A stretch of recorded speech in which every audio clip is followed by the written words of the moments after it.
comme d'habitude à Chambéry, c'est toujours très bien, même si c'est un petit peu exceptionnel cette année. Ça se passe très bien, tout est bien organisé. Je remercie les organisateurs d'ailleurs. Je faillote un peu, mais c'est de bon ton. Jusqu'ici, plutôt bien. Je me suis assez bien reçu. À peine arrivé, j'avais déjà un prix du meilleur scénario. Je suis vraiment ravi de cet accueil.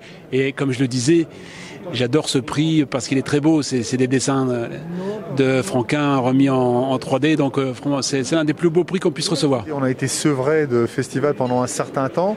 Donc, c'est un des premiers. Donc là, on revient découvrir toute cette ambiance avec les auteurs.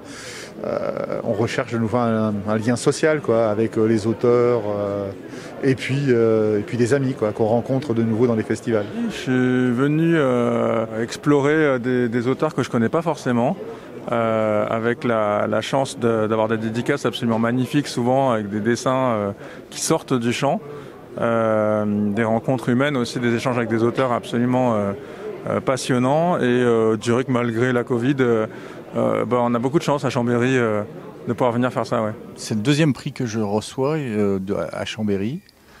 J'ai reçu déjà un prix de la meilleure série, je crois, il y a quelques années pour ma série précédente, Rocco.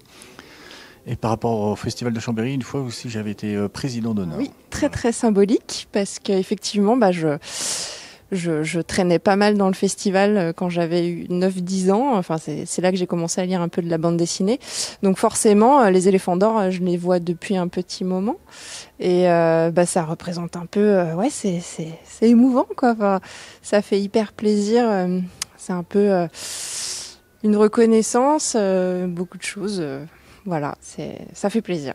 Ce qui me plaît, c'est la proximité, la disponibilité des auteurs, le fait de découvrir des bandes dessinées auxquelles j'aurais jamais pensé, parce que je suis habitué à un certain nombre de choses, et explorer c'est découvrir c'est s'enrichir, et échanger c'est pareil, donc c'est très très riche. Moi j'adore, Chambéry, je viens de Strasbourg, donc Chambéry, il y a Monsieur Wu là, j'attends, il y a Monsieur Le Reculé, il y a Monsieur Perger aussi qui fait des super trucs, Prugne, Hub, c'est vrai qu'il y a une belle affiche. Et en plus, on va projeter un film qui a été réalisé par Benjamin Laurent, qui est un ami qui, pendant 6 mois, m'a suivi pendant que je travaillais justement sur le premier opus du Serpent et la Lance. Et donc, on va faire 2 projections, une demain et une après-demain, où on va présenter ce film qu'on vend aussi en DVD, qui s'appelle Hub au bout des doigts. Alors à l'origine, en fait, c'est un projet qui est né autour d'une tasse de café. On se disait que, moi j'avais envie de proposer à Humbert de faire des petites vidéos pour son Facebook pour accompagner la sortie de son album. Et puis à force d'aller tourner chez lui, dans son atelier, de voir son travail, d'être fasciné par cette main qui fait ce trait là, hyper méticuleux, etc. Je lui ai dit, écoute, on va en faire un film de 54 minutes. Il m'a dit, tu vas en faire quoi? Je lui ai dit, j'en sais rien, on va en faire un film, puis on verra après. Et du coup, aujourd'hui, ça donne naissance à une collection qui s'appelle Des rêves et de l'encre, et dont le but, en fait, est de faire des portraits chaque année de dessinateurs de BD. Ça fait très très longtemps, bande dessinée, je collectionne depuis...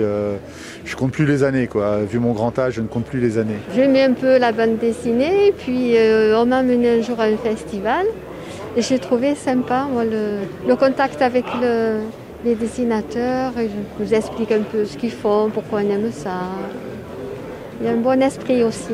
Eh bien, c'est un livre que j'ai fait sur le vélo qui s'appelle Petit traité de philosophie. Et voilà, j'ai des gens qui sont des passionnés de vélo qui me rejoignent. Et en l'occurrence, c'est la sœur d'un grand passionné de vélo qui fait des Genève, Istanbul à vélo. Donc voilà la qualité de mes lecteurs. C'est un personnage d'une série que j'ai créée il y a bientôt 30 ans, qui s'appelle WM, et qui confronte une journaliste parisienne avec un moniteur de ski savoyard. On est en plein dans le thème. Mais c'était dans les années 60, alors au temps de Spoutnik et des Beatles. Cette année est un peu spéciale évidemment, mais comme tout, je pense 2020. Donc non, c'est un super festival. On rencontre plein d'auteurs très sympathiques. Les bénévoles sont à notre petit soin. Voilà, donc c'est top. Et les lecteurs aussi, il faut vraiment remercier les lecteurs et le public qui vient nous voir. On peut échanger vraiment de super moments.